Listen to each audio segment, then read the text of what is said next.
అందరికీ ఏం జరిగిందో తెలుసుకున్నాం కాబట్టి ప్రతి మాట ఆచితూచి మాట్లాడాలి. సో అందుకని కొంచెం అది కూడా కాకుండా మేమందరం కూడా మాకు కొన్ని లిమిటేషన్స్ ఉన్నాయి. మన ప్రెసిడెంట్ గారు ఏమాత్రం ఒక మాట తేడాగా మాట్లాడినా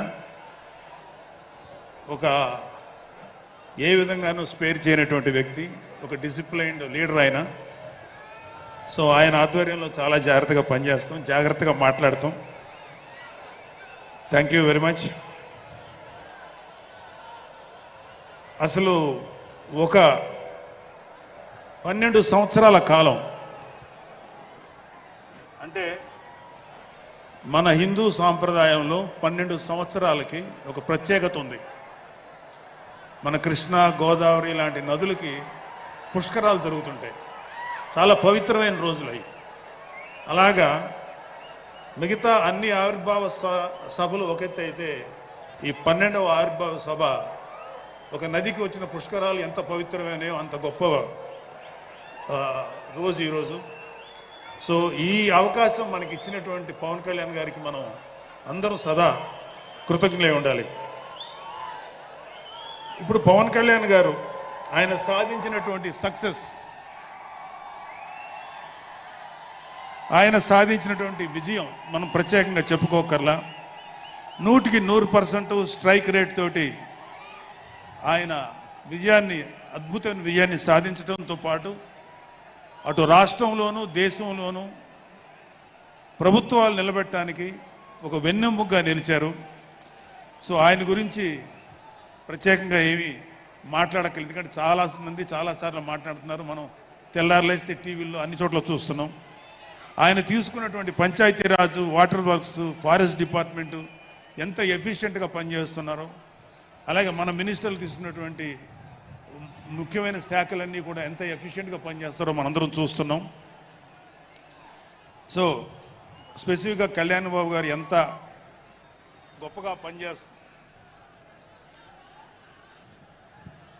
గొప్పగా పనిచేస్తారని మనమేమి ప్రత్యేకంగా మాట్లాడుకోకర్లేదు.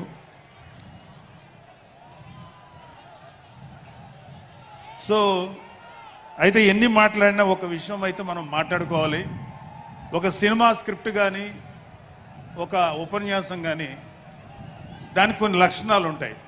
అంటే ప్రతి స్పీచ్లోనూ ఒక హీరో, అంటే ఒక సినిమాకి చెప్పిన ఒక హీరో, ఒక విలను, ఒక హీరోయిన్, ఒక హాస్యగాడు, ఇలా ఉంటారు. సో మనం వైసీపీ హాస్యగాళ్ళ గురించి చెప్పుకోకుండా ఈ స్పీచ్ని ఎండ్ చేయలేం. ఎందుకంటే జగన్ లాంటి హాస్యనటుడు కనే కళల గురించి మీకు చెప్పాలి. ఆయన ఎలక్షన్స్ అయిపోక ముందు నిద్రలోకి వెళ్ళారు. ఇప్పటికి నిద్ర లేవాలి. అప్పుడప్పుడు నిద్రలో లేచి కలవరిస్తుంటారు. మొన్న కూడా ఒక మాట చూశారు. కళ్ళు మూసి తెరిచేలోగా 9 నెలలు అయిపోయినాయి, ఇంకెంత, ఇంకాసారి కళ్ళు మూసి తెరిచేలోపుగా 5 ఏళ్ళు అయిపోతాయి, ఆ తర్వాత అధికారం మాదే అని ఆయన మాట్లాడుతుంటే అంతకన్నా ఏ హాస్యగాడు కూడా అంత అద్భుతంగా చేయలేడు. అంత అద్భుతంగా హాస్యం చూపిస్తున్నారు ఆయన.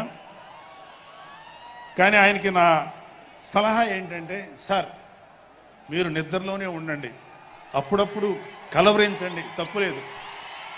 ఇంకొక 20-30 ఏళ్ల తర్వాత మీరు కల్లో నుంచి బయటికి రండి, అప్పుడు దాకా మిమ్మల్ని ఎవరూ డిస్టర్బ్ చేయరు. ఇది నాకు మనస్ఫూర్తిగా నేను మీకు ఇచ్చే సలహా. మీరు 20 ఏళ్ల తర్వాత మేలుకోండి, ఆ తర్వాత మీ ఇష్టం. మేమైతే 20 ఏళ్ల దాకా మిమ్మల్ని హ్యాపీగా పడుకోమనే సలహా ఇస్తున్నాం.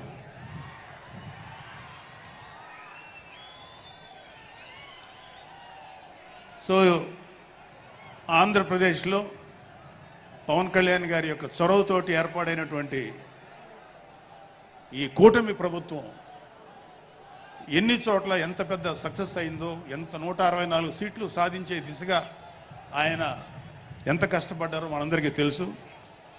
అయితే మా అదృష్టం ఏంటంటే ఇక్కడ పిఠాపురంలో జరుగుతుంది కాబట్టి పిఠాపురంలో ఎలక్షన్స్ ఎలా జరిగినాయో ఒక 2 మాటలు చెప్పకపోతే నేను పిఠాపురంలో పనిచేసి పిఠాపురం అభిమానుల యొక్క అభిమానాన్ని చూరగొన్న పవన్ కళ్యాణ్ గారికి, అలాగే పిఠాపురం యొక్క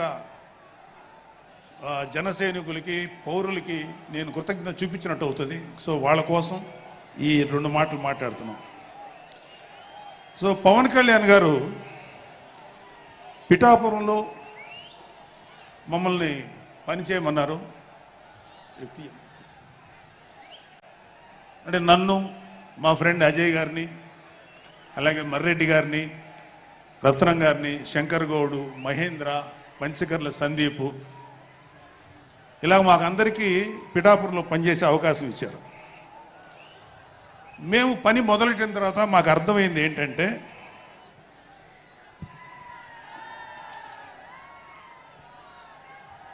పవన్ కళ్యాణ్ గారికి ఆల్రెడీ ఇక్కడ విజయం ఖరారైంది. మనం ఓన్లీ పని చేస్తున్నట్టుగా ఉండడమే తప్ప మనం కొత్తగా చేయాల్సిన పని ఏమీ లేదు అని చెప్పి నాకు అర్థమైంది. నాకే కాదు మా అందరికీ అర్థమైంది.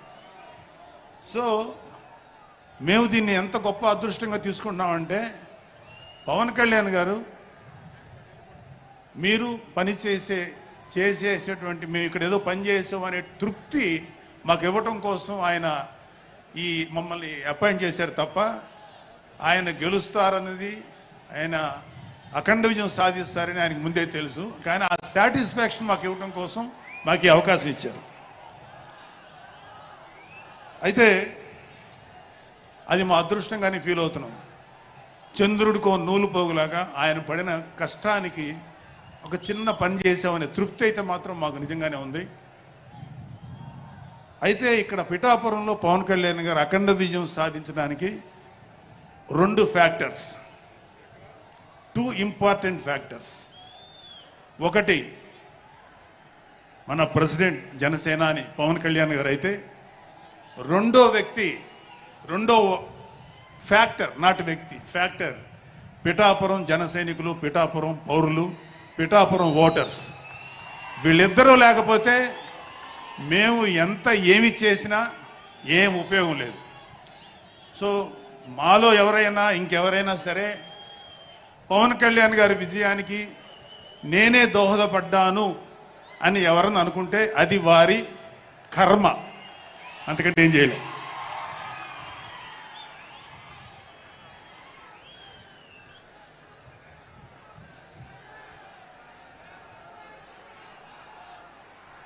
సో ఇక్కడ మన ప్రెసిడెంట్ పవన్ కళ్యాణ్ గారికి ఆయన గురించి చెప్పడానికి ఒక ఇంపార్టెంట్ విషయం చెప్పాలి. అది ఏంటంటే, మొన్న ఈ మధ్యన మా అమ్మగారితో మాట్లాడుతున్నప్పుడు మా కళ్యాణ్ బాబు గురించి ఒక మాట వచ్చింది. యాక్చువల్గా ఇక్కడ నేను ఒక అన్నగా మాట్లాడకూడదు, కానీ నేను ఒక పార్టీ జనరల్ సెక్రటరీగా మాట్లాడాల్సి వచ్చినా కూడా ఒక అన్నగా ఈ ఒక్క విషయం నేను చొరవ తీసుకుని మాట్లాడాలి. సో మా అమ్మని అడిగాను. అంటే ఆవిడ నాతో చాలా ఫ్రెండ్లీగా ఉంటుంది. ఆవిడ అడిగా, ఏదో మాటల్లో వచ్చింది,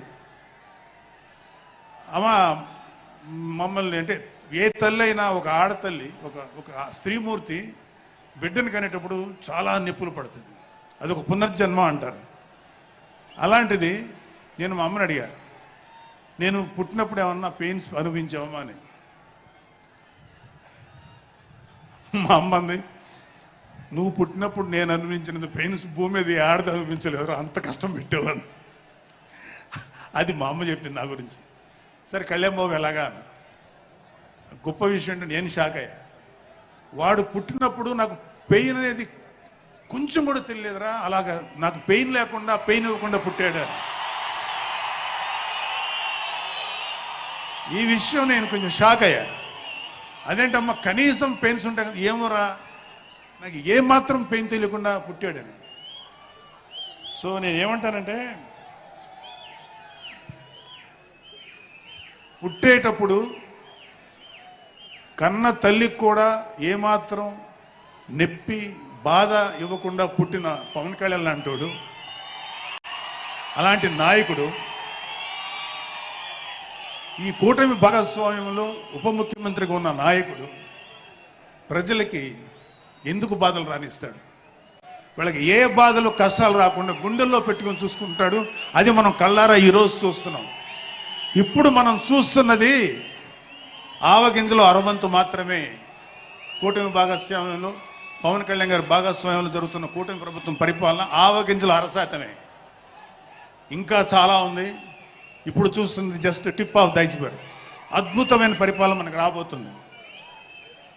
రాబోయే 20 ఏళ్లలో ఆంధ్రప్రదేశ్ ఒక స్వర్ణయుగం చూడబోతుంది.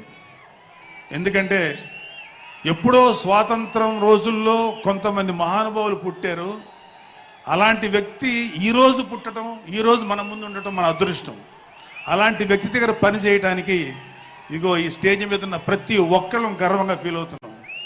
మాకు పదవులు వచ్చినా రాకపోయినా ఆయనకు సేవ చేస్తాం. నేనేమంటానంటే మీరందరూ తెలుసుకోవాల్సింది, మీరు పవన్ కళ్యాణ్ అంత గొప్పవాడు కండి, తప్పులేదు. రాకపోతే అంతగా అవ్వలేకపోతే ఒక గొప్పవాడికి అనుచరుడిగా మారండి, ఏదైనా మంచిదే. నేను ఆ పని చేశాను. రెండో పని, పవన్ కళ్యాణ్ గారు అంత గొప్పగా నేను అయ్యే దమ్ము లేదు, కానీ ఆయనకి అనుచరుడిగా మాత్రం నాకు అవకాశం ఇచ్చారు. అది నేను చాలా సంతోషపడతాను. ఎందుకంటే ఇవాళ కళ్యాణ్ బాబు లాంటి వ్యక్తి, ఇక్కడ ఉన్నటువంటి మా నాయకులు ఎవరైనా సరే, మేము చూస్తున్నది కేవలం ఒక జనరేషన్ కాదు, రాబోయే 3-4 జనరేషన్స్. అంటే మీరు, మీ పిల్లలు, మీ గ్రాండ్ చిల్డ్రన్ ఎంత మంచి ప్రపంచాన్ని చూడాలి, ఎంత మంచి జీవితాన్ని చూడాలి, ఎంత చక్కటి అవకాశాలు రావాలి అనేటువంటి ఆలోచనతోటే ముందుకెళ్తున్నాం. ఖచ్చితంగా రాబోయే 20 ఏళ్లలో ఇది జరిగి తీరుతుంది. పవన్ కళ్యాణ్ గారు ఒక జనరేషన్ కోసం కాదు, రాబోయే 2-3 జనరేషన్ల కోసం కూడా ఆలోచించగలిగేటువంటి గొప్ప నాయకుడు. ఇంకొక చిన్న విషయం ఏంటంటే, నాకు ఎమ్మెల్సీగా అవకాశం ఇచ్చినటువంటి మన ప్రెసిడెంట్ పవన్ కళ్యాణ్ గారికి నా హృదయపూర్వక కృతజ్ఞతలు.